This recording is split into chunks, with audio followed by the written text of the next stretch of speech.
Mahanadi serial பாத்தீங்கன்னா காவேரி பிரெக்னெண்டா இருக்கிற விஷயத்த வீட்ல யார்கிட்டயுமே சொல்லக்கூடாது அப்படின்னு முடிவு பண்ணிட்டாங்க.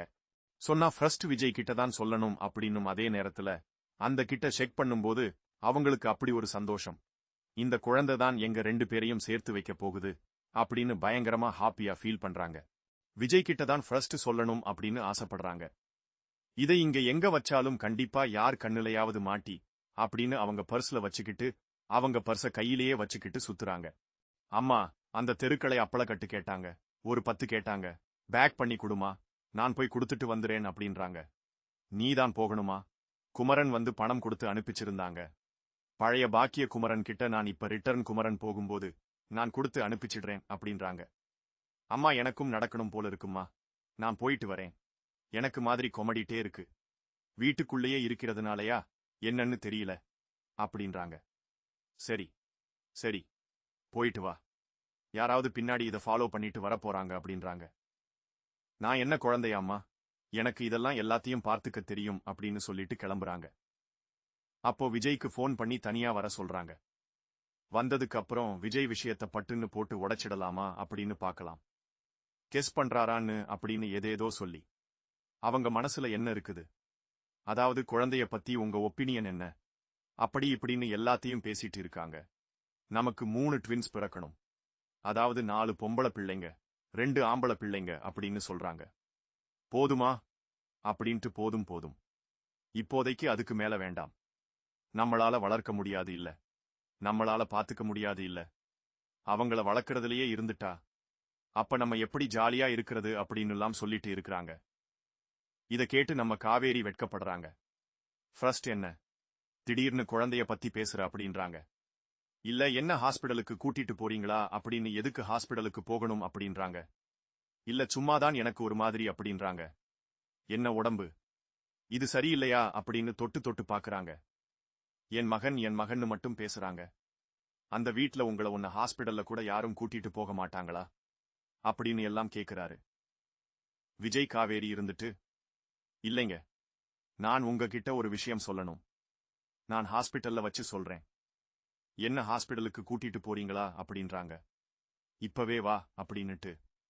ஆமா, இந்த ஆப்பிள கட்டாங்க, டெலிவரி கொடுக்கணும், கொடுத்துட்டு அப்படியே போலாம்னு உங்க வீட்ல கேட்டா என்ன சொல்லுவ அப்படின்றாங்க.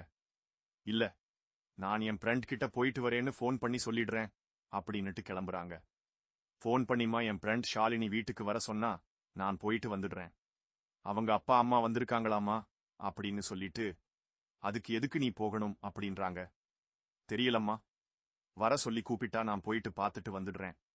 ஈவினிங்குள்ள வந்துடுவேன், சாரிமா, நான் முன்னாடியே சொல்ல மறந்துட்டேன் அப்படின்ற மாதிரி சொல்லிட்டு ஹாஸ்பிடலுக்கு போறாங்க. அங்கங்க போனா ஷாலினி கூட வரட்டும் அப்படின்னு நினைக்கிறாங்க. ஃபோன் பண்ணி வர வச்சிடுறாங்க. இப்ப இவங்க 2 பேரும் வந்து ஹாஸ்பிடல்ல வெயிட் பண்ணிட்டு இருக்க விஜய் அப்பாயின்ட்மெண்ட் வாங்குறாரு. டாக்டர் கிட்ட 2 மணி நேரம் ஆகுமா டாக்டரை பாக்குறதுக்கு அப்படின்னு. அது வரைக்கும் உட்கார்ந்து பேசிட்டு இருக்கலாமா அப்படின்றாங்க. நாங்க 2 பேரும் பேசிட்டு இருக்கோம், நீங்க கொஞ்சம் வெளியே வெயிட் பண்றீங்களா அப்படின்னு சொல்லி நம்ம ஷாலினி விஜய டீஸ் பண்றாங்க. ஏய், அவர் எதுவும் சொல்லாத அப்படின்னு. ஓ, அவ்வளவு லவ்வா, அதனாலதான் இப்படியா அப்படின்னு கேக்குறாங்க. ஏய், அவருக்கு தெரியாது அப்படின்னு சைக பண்றாங்க. என்ன எனக்கு புரியல அப்படின்றாரு விஜய். இன்னும் கொஞ்ச நேரத்துல எல்லாமே தெரியும், நீங்க பண்ண சேட்டையெல்லாம் என்னென்ன அப்படின்னு அந்த பொண்ணு வந்து விஜயை கலாய்ச்சிக்கிட்டு இருக்காங்க. அதுக்கப்புறமா கொஞ்ச நேரத்துல டாக்டர் வராங்க. காவேரிய கூப்பிட்டு செக் பண்ணணும்னு கேக்குறாங்க.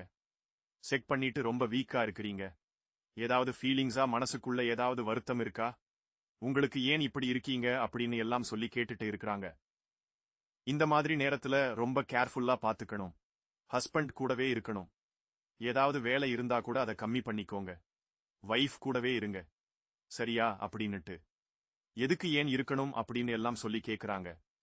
இந்த காலத்து ஆம்பளைங்க அப்படித்தான் குழந்தை வேணும்னு ஆசைப்படுவாங்க. ஆனா பொண்டாட்டிய கவனிச்சுக்கவே மாட்டாங்க அப்படின்னு எல்லாம் சொல்லிட்டு இருக்கிறாங்க. குழந்தை வேணுமா? ஓ, நாங்க பேசிட்டு வந்தோமே, அத பத்தி ஏதாவது டாக்டர் கிட்ட கேட்டிருப்பாளோ அப்படிங்கிற மாதிரி யோசிச்சுட்டு, சரி ஓகே அப்படின்னு விஜய் அமைதியாவே இருக்காரு. இப்போ அந்த ஹாஸ்பிட்டலோட கேண்டீன்ல ஐஸ்கிரீம் சாப்பிடலாமா அப்படின்னு 3 பேருமே போறாங்க. போகும்போது ஷாலினி வந்து புரியுது புரியுது அப்படின்னுட்டு ரெஸ்ட் ரூம் போயிட்டு வந்துறேன்னு கிளம்புறாங்க. அவங்க மறைஞ்சிருக்கிறாங்க. இப்ப காவேரி விஜய் கிட்ட நம்ம ஹாஸ்பிடலுக்கு வந்தோம்ல, எதுக்கு தெரியுமா அப்படின்னு. அதான் ஏதோ உடம்பு முடியலன்னு சொன்னியே அப்படின்றாங்க. இல்ல, நான் உங்ககிட்ட ஒரு முக்கியமான விஷயம் சொல்லணும். நீங்க அப்பா ஆக போறீங்க அப்படின்றாங்க. சும்மா காமெடி பண்ணிட்டு இருக்காத காவேரி, இப்பதான் குழந்தை அது இதுன்னு பேசிட்டு இருந்தோம்.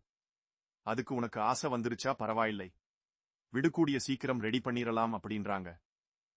ஐயோ, நிஜமாவே நான் அம்மாவாக போறேங்க, நான் பிரெக்னெண்டா இருக்கேன் அப்படின்னு சொல்றாங்க. உடனே இத கேட்டு விஜய்க்கு ஃபர்ஸ்ட் கண் கலங்கி எமோஷனல் ஆகுறாரு. அதுக்கப்புறம் நிஜமாவா காவேரி அப்படின்னு காவேரி கைய பிடிச்சு கேக்குறாரு. சேரை எடுத்துட்டு போய் பக்கத்துல போட்டு உட்காந்துகிட்டு, நிஜமாவே சொல்றியா? நிஜமாவே என்னால நம்பவே முடியல. இல்ல என்னை ஏதாவது பிராங்க் பண்றியா அப்படின்னு எல்லாம் கேக்குறாங்க. நான் எங்க இந்த விஷயத்துல பிராங்க் பண்ண போறேன்? அதுவும் திடீர்னு நான் அந்த விஷயத்தை எப்படி யோசிச்சிருப்பேன்? நிஜமாவே அப்படின்றாங்க. எப்படி காவேரி அப்படின்னுட்டு. அதுக்கப்புறமா தான் விஜயும் அவங்களுக்குள்ள நடந்த அந்த விஷயத்தை எல்லாம் யோசிச்சு பாக்குறாங்க. ஆமா இல்ல அப்படின்னுட்டு. இப்போ அவங்க 2 பேருமே ரொம்ப சந்தோஷமா இருக்காங்க.